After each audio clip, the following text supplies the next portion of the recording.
warahmatullahi wabarakatuh. Apa kabar anak-anak ibu semua? Semoga anak-anak ibu dalam keadaan sehat dan selalu dalam lindungan Allah Subhanahu wa Ta'ala. Kita mulai pembelajaran kita pada hari ini dengan membaca basmalah. Bismillahirrahmanirrahim. Baiklah, materi kita pada hari ini yaitu saling menasihati dalam Islam. Langsung saja, silakan kalian simak tayangan video berikut ini. Saling menasihati dalam Islam itu bisa dilakukan dengan 3 cara. Yang pertama, khutbah, kedua, tabligh, yang ketiga, dakwah. Khutbah.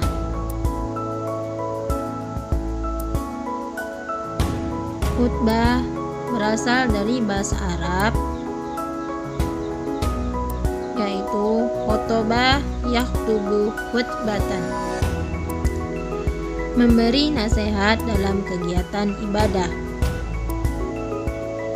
Sedangkan khutbah menurut istilah ialah kegiatan ceramah kepada sejumlah umat Islam dengan syarat dan rukun tertentu yang berkaitan langsung dengan keabsahan atau sunnah Nabi. Macam-macam khutbah, ada khutbah Jumat, khutbah Idul Fitri, khutbah Idul Adha, istisqa, dan nikah. Bacaannya diawali dengan hamdalah, syahadatain, sholawat, wasiat taqwa, doa.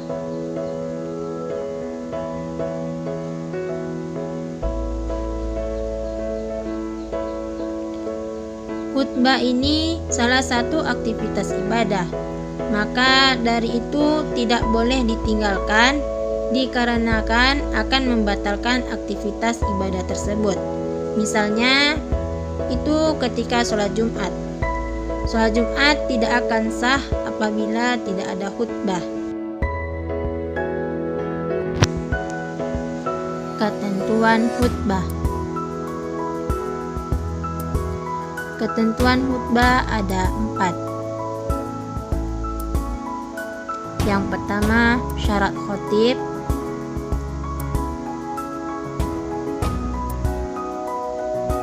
Yang kedua, syarat 2 khutbah. Yang ketiga, rukun khutbah. Yang keempat, sunnah khutbah.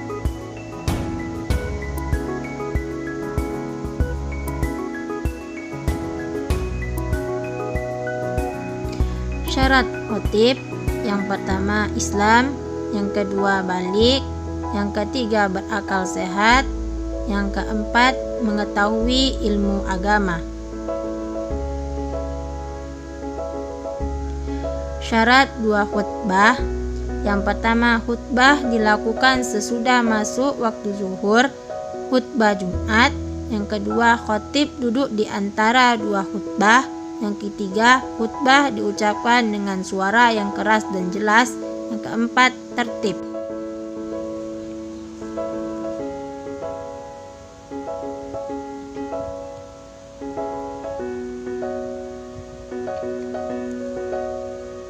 Rukun khutbah.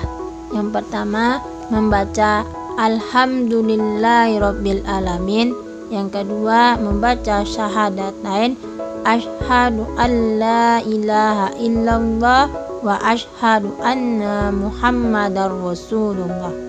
Yang ketiga, membaca sholawat, Allahumma sholli ala sayyidina Muhammad. Yang keempat, berwasiat taqwa, ittaqullah. Yang kelima, membaca ayat Al-Quran pada salah satu khutbah. Yang keenam, berdoa pada khutbah kedua.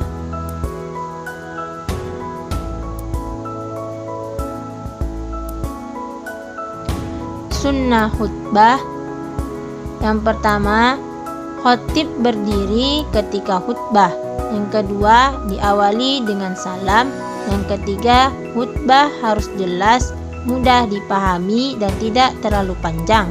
Keempat, khatib menghadap jamaah. Yang kelima, menertibkan rukun khutbah. Yang keenam, membaca surat Al-Ikhlas ketika duduk di antara dua khutbah.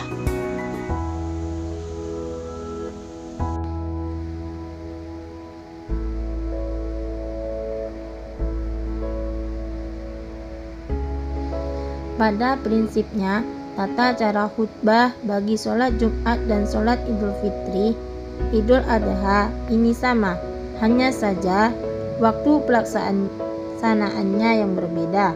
Untuk sholat Jumat, khutbah dilakukan sebelum sholat. Namun untuk khutbah sholat Idul Adha dan Idul Fitri dilakukan setelah sholat dan diawali takbir. Tabligh berasal dari bahasa Arab balagha yuballighu tabligha, menyampaikan. Sedangkan menurut istilah kegiatan menyampaikan pesan Allah Subhanahu wa Ta'ala. Orang yang menyampaikan tabligh disebut muballigh.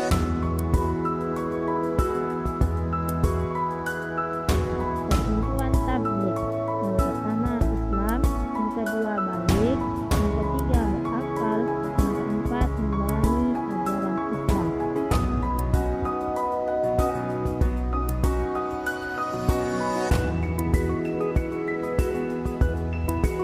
Ketika dalam menyampaikan tabligh, yang pertama lemah lembut dan tidak kasar, yang kedua menggunakan bahasa yang mudah dimengerti, yang ketiga mengutamakan diskusi, yang keempat materi dakwah harus berdasarkan dasar hukum yang kuat, yang kelima menyampaikan dengan ikhlas, yang keenam tidak ada unsur menghasut orang lain.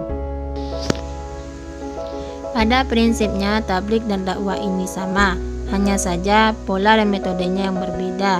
Jika tabligh ini bersifat qauli atau perkataan, akan tetapi untuk dakwah ini bisa berupa perkataan, bisa juga berupa perbuatan.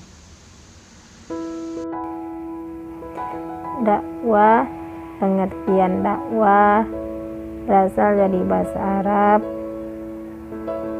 da'a yad'u dakwatan, memanggil, menyeru, mengajak pada suatu hal.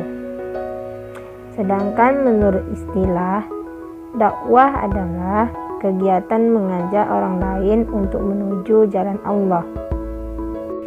Berdakwah merupakan kewajiban umat Islam. Menurut sebagian ulama, dakwah ini adalah fardu kifayah.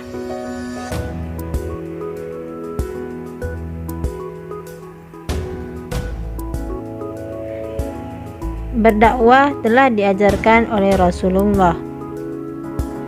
Ketika berdakwah, kita harus memiliki tujuan untuk mewujudkan kebahagiaan dan kesejahteraan hidup di dunia dan di akhirat, dan berharap untuk mendapat ridho Allah. Untuk dakwah ini, Rasul telah memberikan contoh dengan berbagai cara, bisa melewati lisan, tulisan, dan bahkan perbuatan.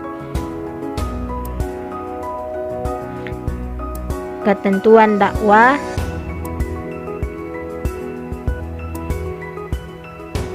Orang yang melakukan dakwah disebut dai. Untuk ketentuan-ketentuan dalam dakwah sebagai berikut. Yang A, syarat menjadi seorang dai. Yang pertama Islam, dua balik, yang ketiga berakal, dan yang keempat mendalami ajaran Islam. B, etika dalam berdakwah. 1. Dakwah dilakukan dengan ucapan yang jelas dan tegas serta sikap yang bijaksana. Yang kedua, dakwah dilakukan dengan mau'ziyah hasanah atau nasihat yang baik.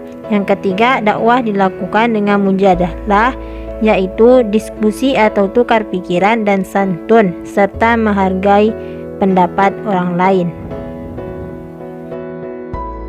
Bagaimana anak-anak ibu semua sudah menyimak tayangan video dari Ibu Cindy?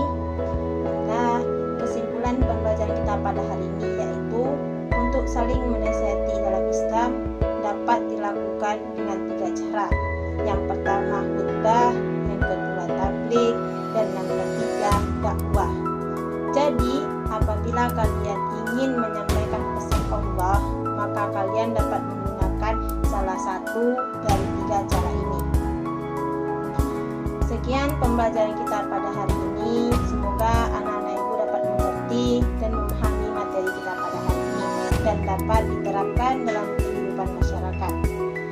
Mari kita tutup pembelajaran kita pada hari ini dengan membaca hamdalah alhamdulillahirabbil alamin. Wassalamualaikum warahmatullahi wabarakatuh.